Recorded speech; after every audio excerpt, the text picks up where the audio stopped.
like I said, last pod, we are women's football experts. I feel really, really safe and secure in that label. However, the opening weekend made us all look ridiculously stupid again.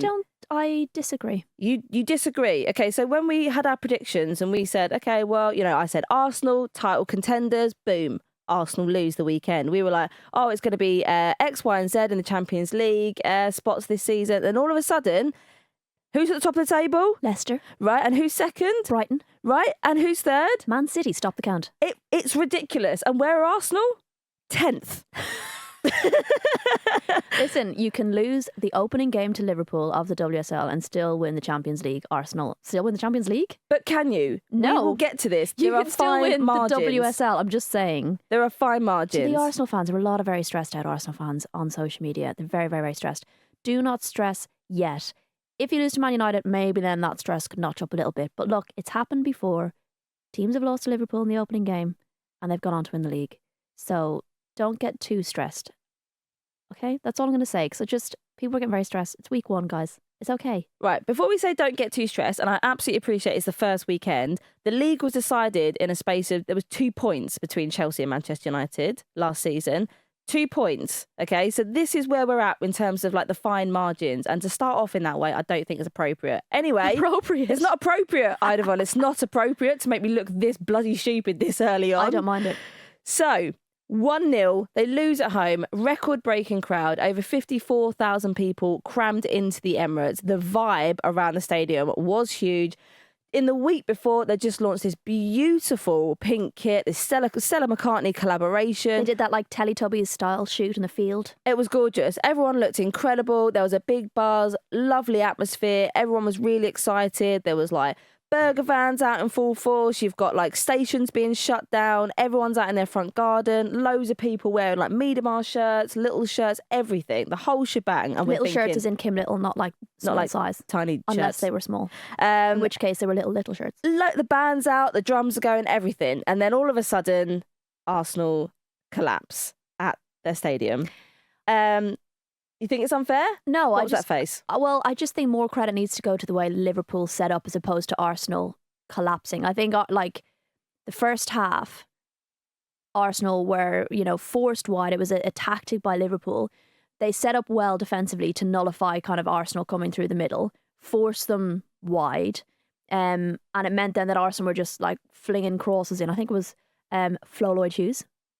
Flo? Friend of the pod, I think. Yes. What do you think? Of course. 39 crosses in total into the box, in Liverpool's box. And Liverpool had, 3 central defenders, no bother dealing with them. And I think what's frustrating was the kind of maybe lack of adaptability from Arsenal because they just kept doing it. They had 19 corners in total. 18 shots, 3 on target. Like they're not great stats. But again, hats off and credit to Matt Beard in terms of the way that they set up to frustrate Arsenal because they did that. And I think with Arsenal coming out with kind of more possession, more chances in that first half and not getting anything from it, Liverpool are going to go back into that dressing room going, brilliant, this is working, we know what we're doing. Come out with renewed vigour into the second half and score in 3 minutes. Put themselves ahead and suddenly Arsenal are chasing the game. How can you have 19 corners and not convert a single one of those? That's the biggest concern for me. And Didn't they bring in a set piece specialist at Arsenal as well? Yes, they did. But also, I think we saw the same thing in the Champions League games as well. So it doesn't feel like they're even learning from those mistakes. I mean, they should be putting these games to bed absolutely early doors. But we've had a question in from Sophie Adams on X/Twitter. I don't know what we're calling it now. What do the young people say? I'm calling it Twitter. I don't care. She said, do you think the poor Arsenal performance was mainly due to the lack of time for players to gel with the Nations League World Cup or something else? So do we think actually there's a lot of players in this squad who were at the World Cup? Do we think fatigue has set in and actually we should give them a little bit of a break because the scheduling has been an absolute bloody nightmare? So when you talk about this, everyone says you're making excuses. Mm-hmm. It's not an excuse. It's fact. Like a lot of teams in the WSL, it's undisputable, are going to have tired players, fatigued players, and not just physically but mentally. Like I don't know how players bounce back from a World Cup, from I don't know, say some of your English players, some real devastation in a final, to then 4 weeks later, 5-6 weeks later, having to switch your brain back on to be like, let's go mentally. I'm in this. Like let's go. physical bit's hard. The mental bit must be so hard. It was Magda Eriksson, I think, talking about her time at Bayern, because she didn't start matches right after she joined. She was on the bench for a couple of them, and she said that she'd found coming back from the World Cup, obviously physically her body was very tired, but psychologically she felt like quite broken from all of that time over in Australia. And I think that is a massive factor across the league. I think it was Mark Skinner saying he thought the second halves of a lot of these games were going to be quite sluggish.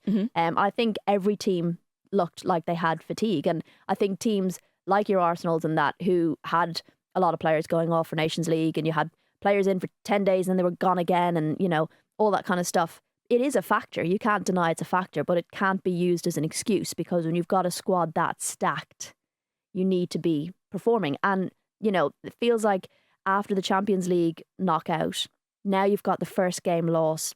The biggest challenge for Arsenal this season is going to be the mental side of it. And we've seen it in the past that when they're under pressure, they can struggle under that pressure. And I feel like last season they played almost like with a little bit of pressure off, because they'd so many injuries, almost like they weren't expected to necessarily go on and win everything. And I think now that there is that pressure on them now, that the mental side of it, getting themselves back into the game. It's the same with your Chelseas, your Man Cities. It's the same with a lot of squads. Getting that mental shift back into the league.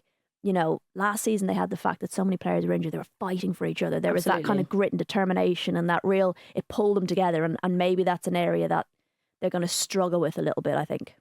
But I think even though there is obviously good squad depth at Arsenal, more or less the vast majority of players, regardless of who you're actually bringing on, has had some kind of World Cup or Nations League, competition to contend with. So, you look at Arsenal's bench, Hurtig, you've got Blackstenius, you've got Ellisted, you've got Cooney Cross. I mean, every single one of those players has also had to contend with the fact they've had about 30 odd days, most of which have been in pre-season now. So maybe a week off, 2 weeks off. And I think mentally, like you said, I think mentally, emotionally, psychologically, I don't think that's good for the players at all. Across the league. And also because of Arsenal's amazing recruitment this summer, you've also got to factor in a lot of these players haven't had any time to gel with each other, to kind of work out who likes what, even sort of the communication and language barriers in some respects. So I think there's a lot of different things going on at Arsenal that Eidevall has to contend with. But my God, is the pressure on him now. That is not a great start to the league, having just been crashed out of the Champions League. And I think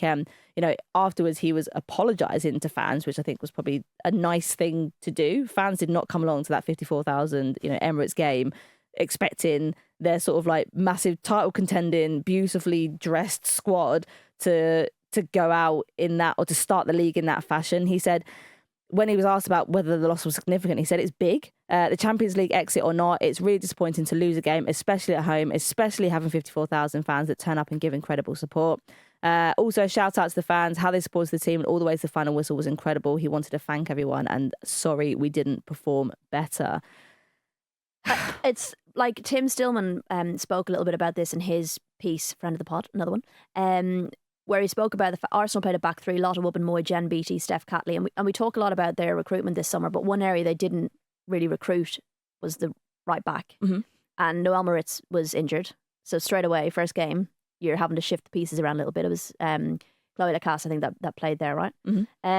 So, already you're kind of saying, yes, let's talk about the recruitment, but you've an issue straight away in your first game, which isn't ideal. And it's the lack of scoring. We've seen it in the past number of seasons with Arsenal. That's an area that is concerning if they're creating all these chances and they're not putting the ball in the back of the net. And, they need their Beth Meads, their Miedema's back pretty sharpish, I reckon. But, there's also this issue of managing players. Like, Illiset didn't start. Yeah. You're looking at that going, 39 bloody crosses, I'd have her up there. She scored how many from corners and set pieces in the World Cup? But obviously you have to manage minutes there. You see it with Chelsea, Sam Kerr not even in the squad. So we probably will see more player management, which is good. We want that. But yeah, it just means in those situations it can be problematic at times, and it just puts even more pressure on that Man United game, which is coming up on Friday. That was a hard enough game for your second game in the season. To have lost the first game, more pressure away at LSV, where their fans are super loud. That is probably the game that bar maybe Chelsea would have been like the other one that you were like, absolutely bloody not. This is probably the last thing they fucking wanted right now. So yeah, good luck, Arsenal. I still believe in you as title contenders, but you've got to pick it up because there is a matter of points in between, winning, losing Champions League this season. Losing your first game is one thing. Losing 2 games in a row, you're suddenly chasing. That starts to look like Chelsea time. in the Premier League last season type vibes. Do you know what I mean? 6 points is adrift is going to be That's tough hard to claw back in this But league. Man City did it. Man City keep doing it. They keep losing all these games at the start of the season. Not this season, doing all right. Keep losing all these games at the start of the season. Then after January, pick themselves back up and sort of just about claw into like top 4 type vibes-ish.